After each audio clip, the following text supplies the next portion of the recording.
particularly true when you're headed into the holidays. How many of you know that relationships can be stressful? Good, but stressful. Anybody, or am I the only one that has a weird family because I'm part of the Marx clan? Anybody? No? Okay. So they can be stressful. I want you to consider, if you think you've got stress problems, then you need to meet a guy named Bill Baker. When he was 76 years old, Bill Baker decided to marry Edna Harvey. Now, the thing is that Edna just happened to be his granddaughter's husband's mother. And so that's where the confusion began. According to Baker's granddaughter, and I quote, she said, "This got very confusing because my mother-in-law is now my step-grandmother, my grandfather is now my stepfather-in-law, my mom is my sister-in-law, my brother is my nephew. But even crazier than that, I am now married to my uncle and my own children are my cousins." The 21st century has presented a lot of interesting challenges when it comes to relationship issues. Isn't that true? I mean, blended families are so common today, and the problems that we have with blended families, even if you're not in a blended family, the odds are you're married to somebody who's connected to somebody who is in a blended family. And you've got cousins-in-laws and uncles and steps and this and that. You don't know who's related to who, but everybody shows up for Dead Turkey Day anyway, and you don't know why. But they must be family, so sit them down and feed them, and we're good. I mean, you don't know. I mean, it can be stressful. And I want you to know that as we study the book of Genesis, and we get to the end of chapter 32 and getting through the beginning of 33 today, that's exactly what Jacob is facing. He is facing serious relationship issues. He's got major blended family problems. Because it's kind of like being a guy who's been married and divorced 3 times and you got wife number 4, except in his case, the other wives never left home. And they're still fighting over who has custody of him tonight. And which kid is going to do this and going to spend time over there. He has got every kind of stress that we have today. He was facing it. But in addition to that, his uncle is a thief and tried to steal everything he had. And now his twin brother is threatening to kill him, and he gets to come home for the holidays. That is where Jacob is. Yes, seems kind of normal for our world, doesn't it? So he's just a little bit afraid. He's just a little bit stressed out. He has done all that he knows to do to try to fix an impossible situation, and he has prayed. But sometimes, guys, when life really hits you hard, when the stress comes down on you like a tidal wave and you feel like you're drowning and you cannot breathe, when you get into that place, you may have done all that you can do and you may have said your prayers in faith, but sometimes you need something more. You need something deeper. And I want to show you how Jacob went there. Because when we understand how Jacob went deeper, we can do the same thing. Okay? So let's take a look at Genesis. We're going to go to chapter 32, verse 13. It says, "So he lodged there that same night and took what came to his hand as a present for Esau his brother. 200 female goats and 20 male goats, 200 ewes and 20 rams, 30 milk camels with their colts, 40 cows and 10 bulls, 20 female donkeys and 10 foals." Now, when we read that, it just looks like a bunch of animals. But in that day, that was a whole big bucket of wealth. It really was in that day. Even today, it would cost you a fair chunk of change to buy that many animals. It really would. Then he delivered them to the hand of his servants, every drove by itself. And he said to his servants, "Pass over before me and put some distance between the successive droves." And he commanded the first one, saying, "When Esau my brother meets you and asks you, saying, 'To whom do you belong and where are you going? Whose are these in front of you?' Then you shall say, 'They are your servant Jacob's. It is a present sent to my lord Esau, and behold, he is also behind us. So he commanded the second, the third, and all who followed the droves, saying, in this manner you shall speak to Esau when you find him. And also say, behold, your servant Jacob is behind us. For he said, I will appease him with the present that goes before me, and afterward I will see his face, and perhaps he will accept me. So when I look at the story, if I can kind of sum it up, he has pretty much done everything he knows to do. He has done his prayers. He knows that there's no turning back, because now that he has crossed over into the land of Canaan, there's really no turning back. It's either face this situation. There's no choice. You got to face what's coming. You got to face the situation that your twin brother still wants to kill you, and he's coming with 400 men. That's what you've heard. So what he does is he comes up with this gift. It actually totals 580 animals. That is a very significant gift. It is a lot of animals even now. We're talking very, very generous. Now, here's what's interesting. Again, I read a lot of commentaries when I study for this. I do a lot of prayer when I study for this.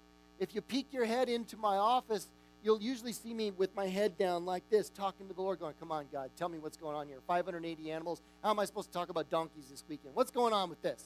You know what I mean? I don't got nothing here. Come on, boss. You know what I mean? And it's a back and forth. It's kind of like a tennis match. I hit the ball and I wait. And he hits it back and hits me right in the head. Usually because I go, oh, I get it. You know what I mean? It's usually kind of like that. And that's exactly what happened here. Because most of the commentators, how many of you know, I've been saying this for weeks and weeks, they're anti-Jacob. They think that Jacob is a jerk. They think that Jacob is the supplanter. I looked that up, by the way. His name means heel catcher. That's true. Because he reached out and grabbed his brother's heel. I mean, that's what happened. But, supplanter, no, that's not what it means. To supplant means to exchange one thing for another. In other words, Jacob was born second. And he ends up getting the inheritance. He supplanted his brother. But it's not a negative thing. It's just what happened. Does that make sense? And so many people are negative on Jacob. In fact, I've read this, and I was thinking about it, and most of the commentators are saying, yeah, this 580 animals, see, here's Jacob being Jacob again. He's just trying to bribe his brother. No, he's not. Not even a little bit. That's not his heart at all. You can clearly see that's not his heart by verse 20. What this really is an act of generosity. What this really is Jacob saying, you know, I really, really, really want peace with you. And I'm willing to put my money where my mouth is. Because there are too many people that talk, and never do.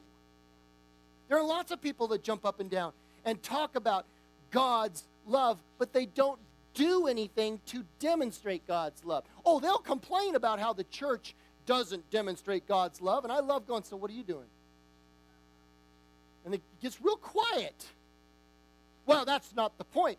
I think it is. Because I darn well know how much this church does in terms of how much we counsel and how much we love on people and how much we invest in people and what we do. We usually don't parade it around for everybody to see because we'd rather our left hand does not know what our right hand is doing. But we're now in the millennial generation. The millennial generation lives on selfie. Ha, ha, ha, ha, ha. They're all about, and they're jumping up and down about, I did this and I did that, and I love the puppies and I love the kitties, and I went out and I'm saving the world by marching. I love this. We're marching for global warming while we're on our cell phones that took manufacturing plants to build. The hypocrisy of that drives me out of my ever-loving mind. I've lost my train of thought. I'm way off my notes. But the point is, it drives me nuts how people talk all the time about, I believe in world peace, and do nothing except hold up a little card and shake it in front of a camera that says, I believe in world peace. Okay, how much does that change anything? Let us say nothing. You know, I believe in helping the poor. What are you doing to help the poor? Nothing. That's what's going on. Most people won't sacrifice anything. But listen, if you want to be a disciple of Jesus Christ, we said there are 3 parts to discipleship. You got to connect with God, that's for sure. And you got to grow in Him. But for what purpose? To do. To do. When you walked in this door, you saw 3 bins, didn't you?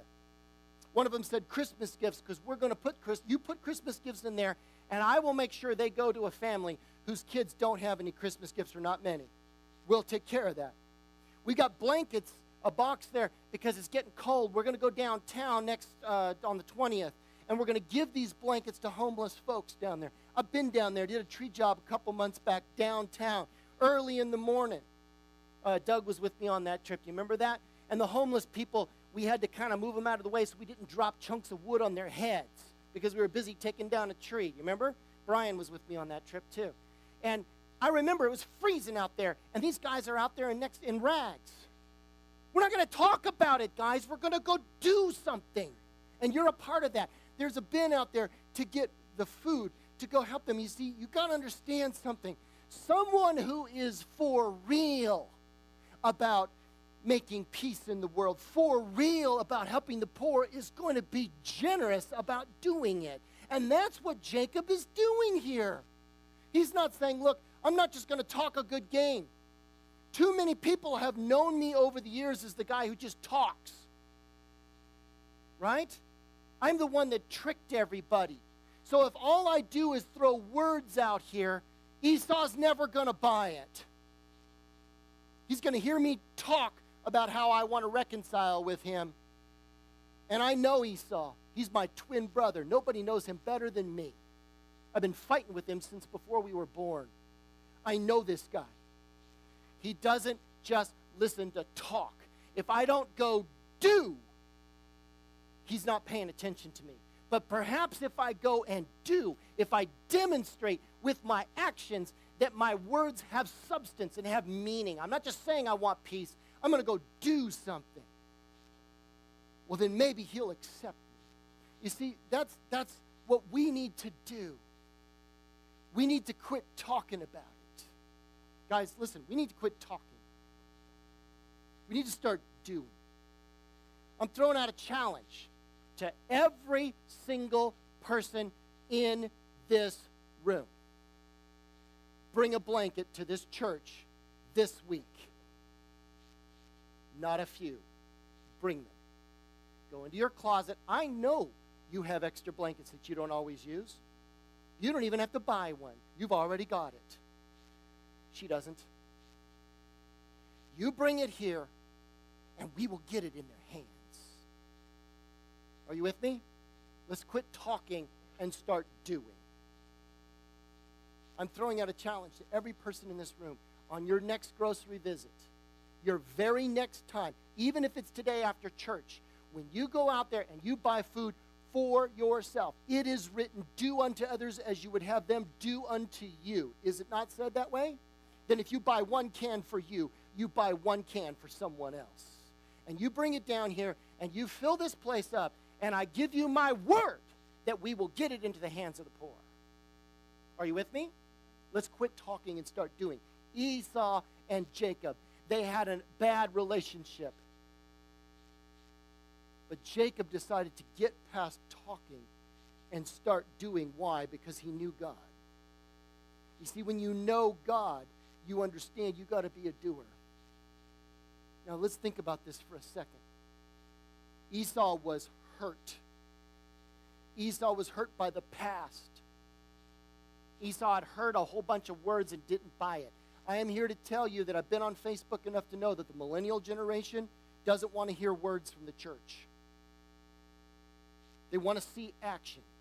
And if they don't see action, they're not listening to a word that you say. You can say up one side and down the other how much you believe in Jesus, but until this next generation sees you out there doing this, they are not listening. They're not. And if we're going to reach this generation for Jesus Christ, we got to start being doers. And if you're looking at me, and some of you might be, and you might say, well, it sounds to me like what you want to do is you want to stand up and jump up and down about how wonderful you guys are because you go and do this. No, wait a second. Wait a second. This points to my master's heart. Let's think about this for a second. God did exactly the same thing that Jacob's doing. God wanted peace with you.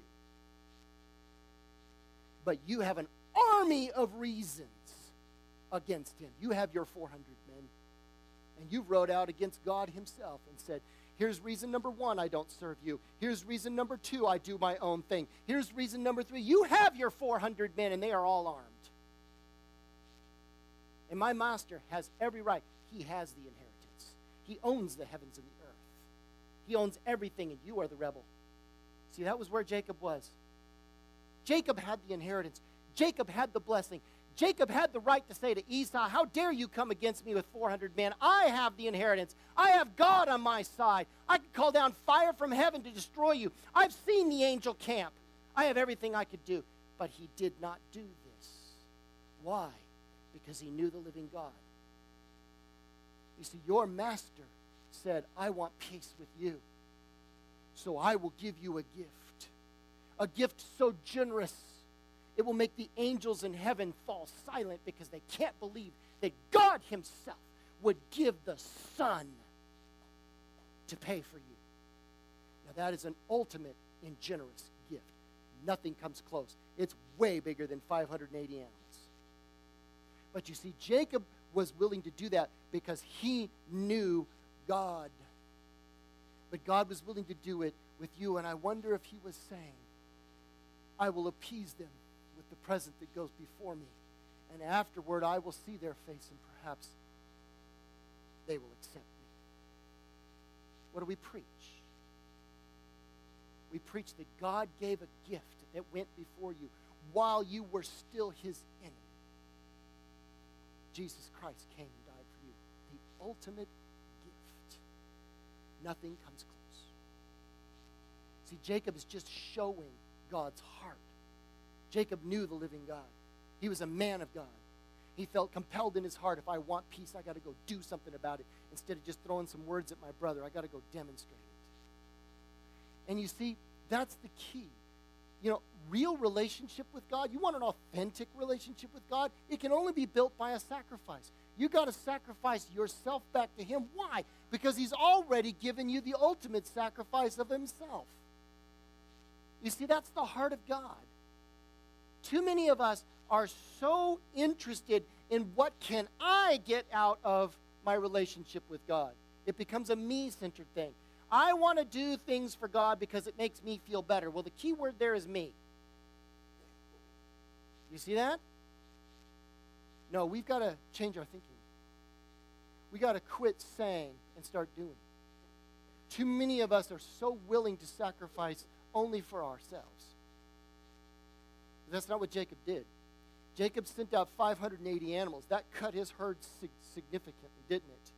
And he put them in successive droves out in front of him. Why? He put himself in a vulnerable position because by the time Esau gets here, everything is gone before him, and he's standing there by himself with his children right behind him going, if I have to take this on the chin, I'm ready.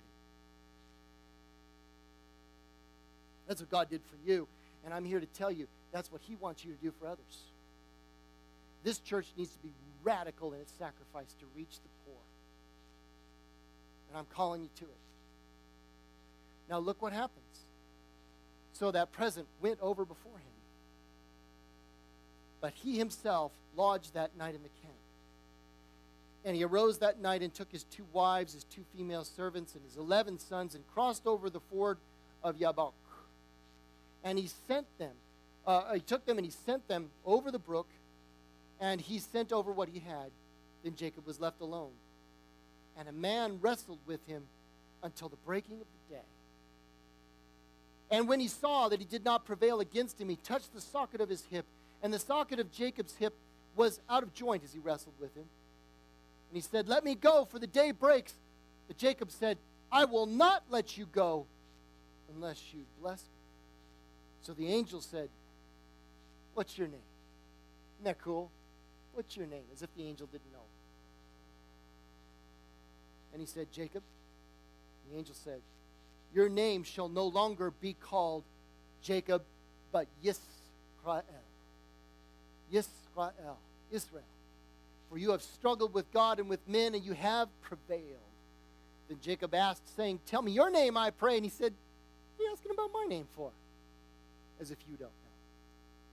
You see the play here? And he blessed him there. And Jacob called the name of the place Peniel, which means facing God. For I have seen God face to face, and my life is preserved. Just as he crossed over Peniel, the sun rose on him, and he limped on his hip. Therefore, to this day, the children of Israel do not eat the muscle that shrank, which is on the hip socket, because he touched the socket of Jacob's hip in the muscle that shrank. So what's going on here? It's weird. I mean, you read this passage. This is one of those weird passages in the Bible. You go, huh? And there are a lot of weird interpretations that I have read out there. But I think that we need to read it just as it is. Simply and straight up. Jacob had prayed. Jacob had done all that he knew to do, and he knew that the next day was the big day. So he sent everybody over before him, and he got alone. And when you get alone with God, things happen. When you get alone with God, things happen. And God himself showed up in the form of a man. We call this the angel of the Lord. It's a pre-incarnate appearance of Jesus Christ, is what the theologians will say. That's why Jacob called it Peniel, for I've seen God face to face. He knew who he was dealing with. In fact, if you want to get a little bit more picture of this, go to the book of Hosea, chapter 12, verse 4, and you'll see this. It says, yes, he wrestled with the angel and won. He wept and pleaded for a blessing from him. In other words, there's something else going on here. Now think about it for a minute. Jacob already had God's promise for a blessing. So why ask for another? Jacob had already seen God's blessing. So why ask for another? Jacob had already been promised by God. He had seen angels. Your descendants will be like the sand of the sea. If my descendants will be like that, how can I die tomorrow? How can my kids die tomorrow? That doesn't make any sense. He already had a blessing from God, a big blessing, lots of them. So why ask for another? And why ask for it with weeping and with pleading? There's something else going on here. It says he wanted a blessing from God, but it doesn't tell you what kind of a blessing he's asking for. And I think you got to read between the lines to figure it out. You see, if he's already prayed and he's already had visions, he's already done everything physically he knows to do, then there's only one thing left. Now listen carefully.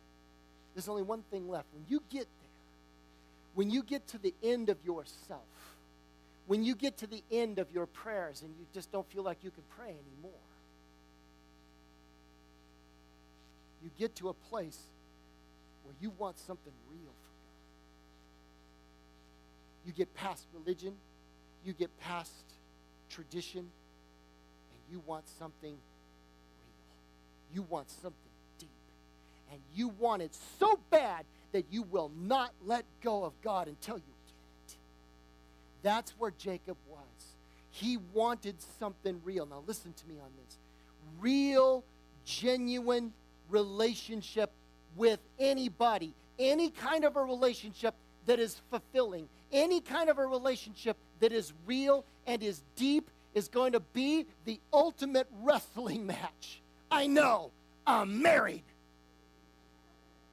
Here's the thing. It's going to be a wrestling match. Real relationship is give and take. It's not all give and the other person takes. That's narcissism, isn't it?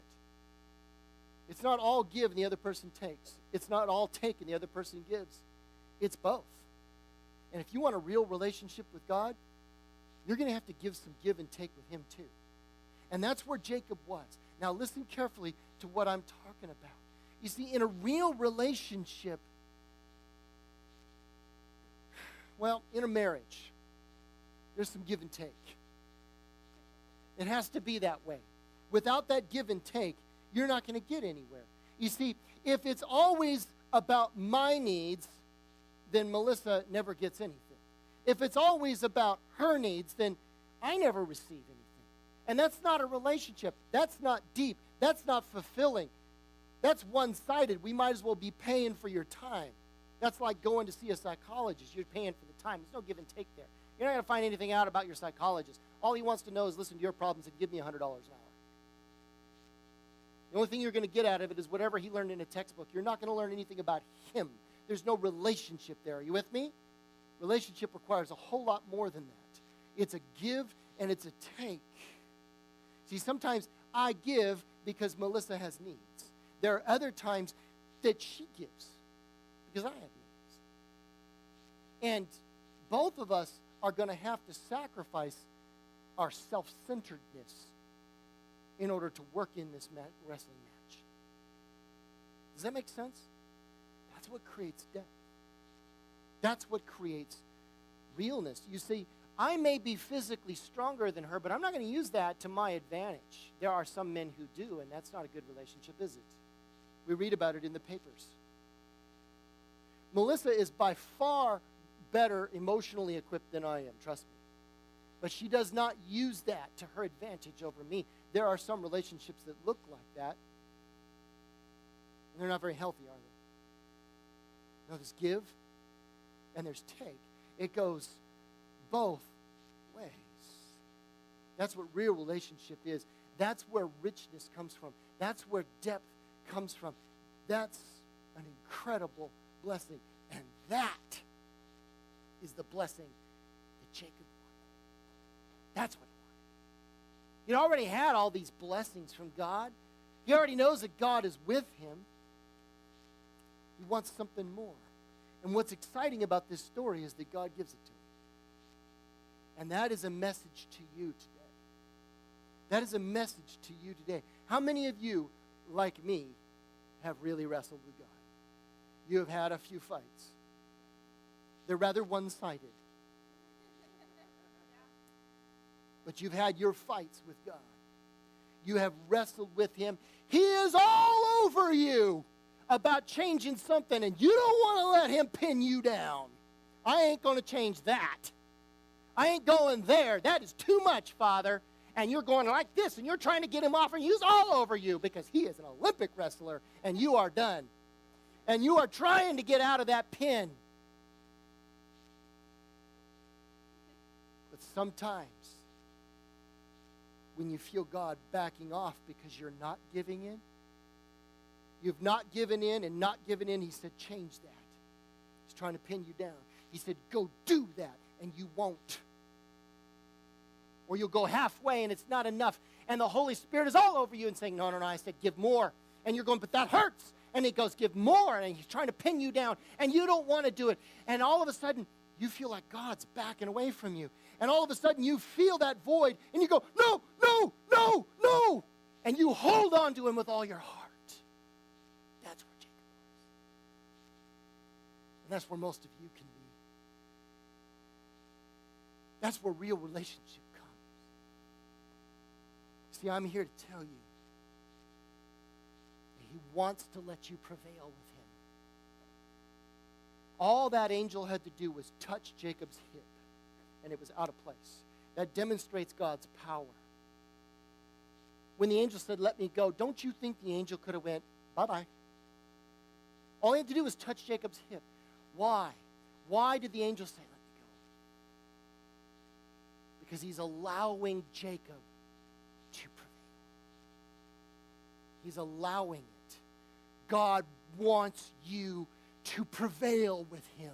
God wants you to grab hold of him so hard that you dive into the struggle of what it means to give all of yourself to him. And when he wants to pin you down, instead of you fighting, you say, I give. You want to pin me down in that area, God? I'll do it. You want me to change in that area? I'll submit. I'll lose this battle.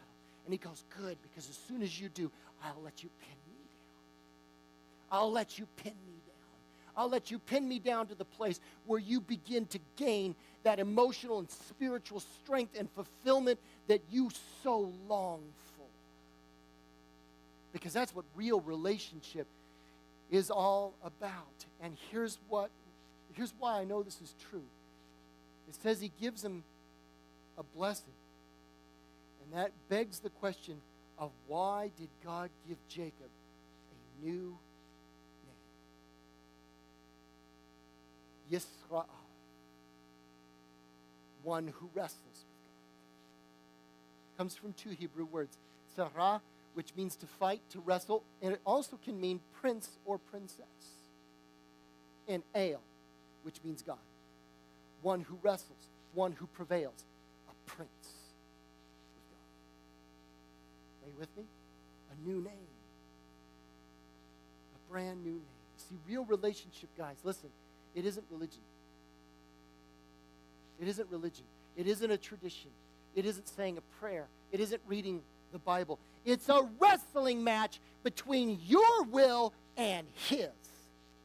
And it's a wrestling match where you learn to give more and more and more of yourself. And as you give more and more and more of yourself, he gives more and more of himself to you.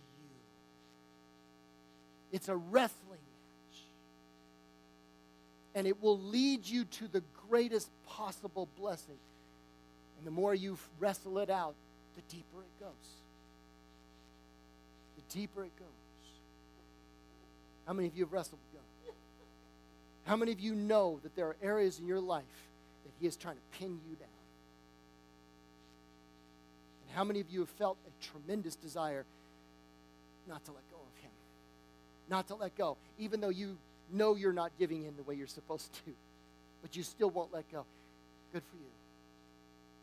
Good for you. I'm here to tell you this morning, hang in there. Don't quit. Don't ever, ever, ever quit in this wrestling match between your will and his. Because I am here to tell you, he wants you to keep after him until the breaking of the day. You see, someday the sun will rise on you. Right now, in this life, we see through a glass as darkly, it says. You're in the twilight. This isn't the real life. It isn't. But someday the sun will rise. And you will step out of this life and into his light. And when you stand there, listen to me, listen. When you stand there, he will give you a new name.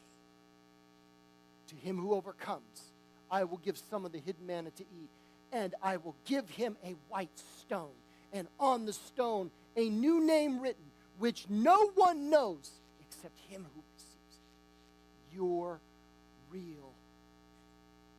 So intimate that no one in all of eternity except God and you will know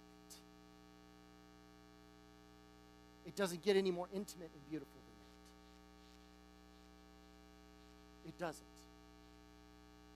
You see, authentic relationship with God, it's a wrestling match between your will and God's. So you might as well give in where he's pinning you down and just don't quit. Don't. Look what happens when you don't quit.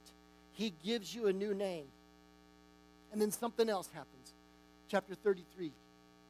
So Jacob lifted up his eyes and looked, and there Esau was coming, and with him were 400 men. So he divided the children among Leah, Rachel, and the two maidservants, and he put the maidservants and their children in front, and Leah and her children behind, and Rachel and Joseph last. Then he crossed over before them. And he bowed himself to the ground 7 times. The old Assyrian documents tell us that if you want to be received by a king, you bow to your face to the ground 7 times. Until he came near to his brother. But Esau ran to meet him and embraced him and fell on his neck and kissed him. And God had reached through to Jacob. God had reached through to Esau. And God did what only God could do. He changed hearts. Jacob wrestled all night saying, I need something deeper from you, God. I got to be okay with you. Because if I'm not okay with you, how can I face Esau tomorrow morning? I don't mean to, dig up too much of my own laundry, but there are times when I go out and face a day, but I haven't worked everything out here. And I feel like I'm not okay with her. I don't know if it's a fight or if it's just things aren't settled. And when things aren't settled, I have a hard time dealing with my day. Isn't that weird? It's just a relationship. I'm sorry. It's nothing. I can't put it on a table. I can't weigh it on a balance beam. It's not like a virus or something. It's just a feeling. But when I'm not okay, I can't deal with my day. And I'm here to tell you it's the same thing with God. And Jacob is learning this. You see, when Jacob wrestled it out with God, when he was okay with God, when he knew he had his relationship right with God, he could stand up and lift up his chin, put his family behind him and say, bring it on. I'll stand right here and take it right on the chin like the man God made me to be, because I'm okay with God. I can handle it. I can handle it. See, most of us, guys, we're going to face tough days. We're going to face hard times. We're going to face uncertainty of every kind. But if you are right in your relationship with God, even though it's still a wrestling match, but if you're right with Him, that will give you the strength. That will give you the assurance to lift up your chin and go, I can deal with it. I can deal with it if I have to deal with a lost job. I can deal with it if I have to deal with the uncertainty of whether or not I'm okay in this situation or if things are going to work out. It's okay because I'm okay with God.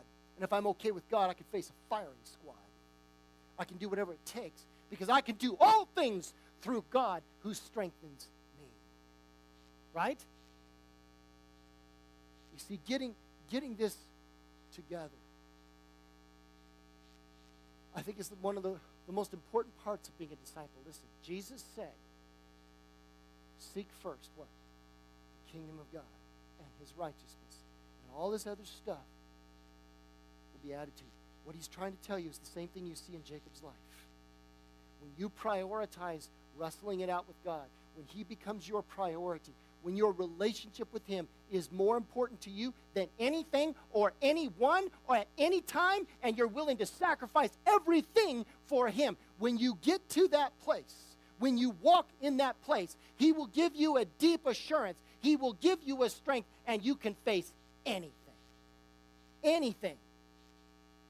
Jacob was facing almost certain death. His brother was a mighty hunter, well known for going out and killing stuff just for the fun of killing it. Read back. That's who Esau was. Manly man. Did whatever he wanted. You think I should marry the good girls? Fine, I'll go marry the bad girls, which is exactly what he did. He did whatever he wanted to do. He was tougher than nails, and everybody knew it. And when he made a threat, he followed through. And here he's coming with 400 men. Jacob is facing certain annihilation. But because he had his relationship right with God, he could stand up with his chin, put his family behind him, and face it head on. That's what God can give you. So, authentic relationship with God can give you a strength to face any kind of challenge. But my friends, it's a wrestling match. See, a real relationship with God, listen to me. It isn't casual. It isn't religion. It's if you get in a wrestling match, and I've been in a few, you're going to pour every ounce of energy in your body from your toes to the top of your head in trying to pin your opponent or keep from being pinned by your opponent. And that's what it means to have a real relationship with God. You have to throw everything you have into pursuing Him. Everything you have. He is going to pin you down, and you're going to let Him. Because as soon as you do, he's going to say, okay, now it's your turn. And you get to pin me down. And the more you learn to give in and let him win, the more he lets you win with him. And the deeper your relationship goes. But every person in this room, every single one of you, has something in your life. I don't care how old you are. I don't care how long you've been walking with God. Everyone has an area where you are struggling against him and you won't let him pin you down. So when we pray, I'm challenging you in Jesus' name to let him win. Because when you do, he's going to let you win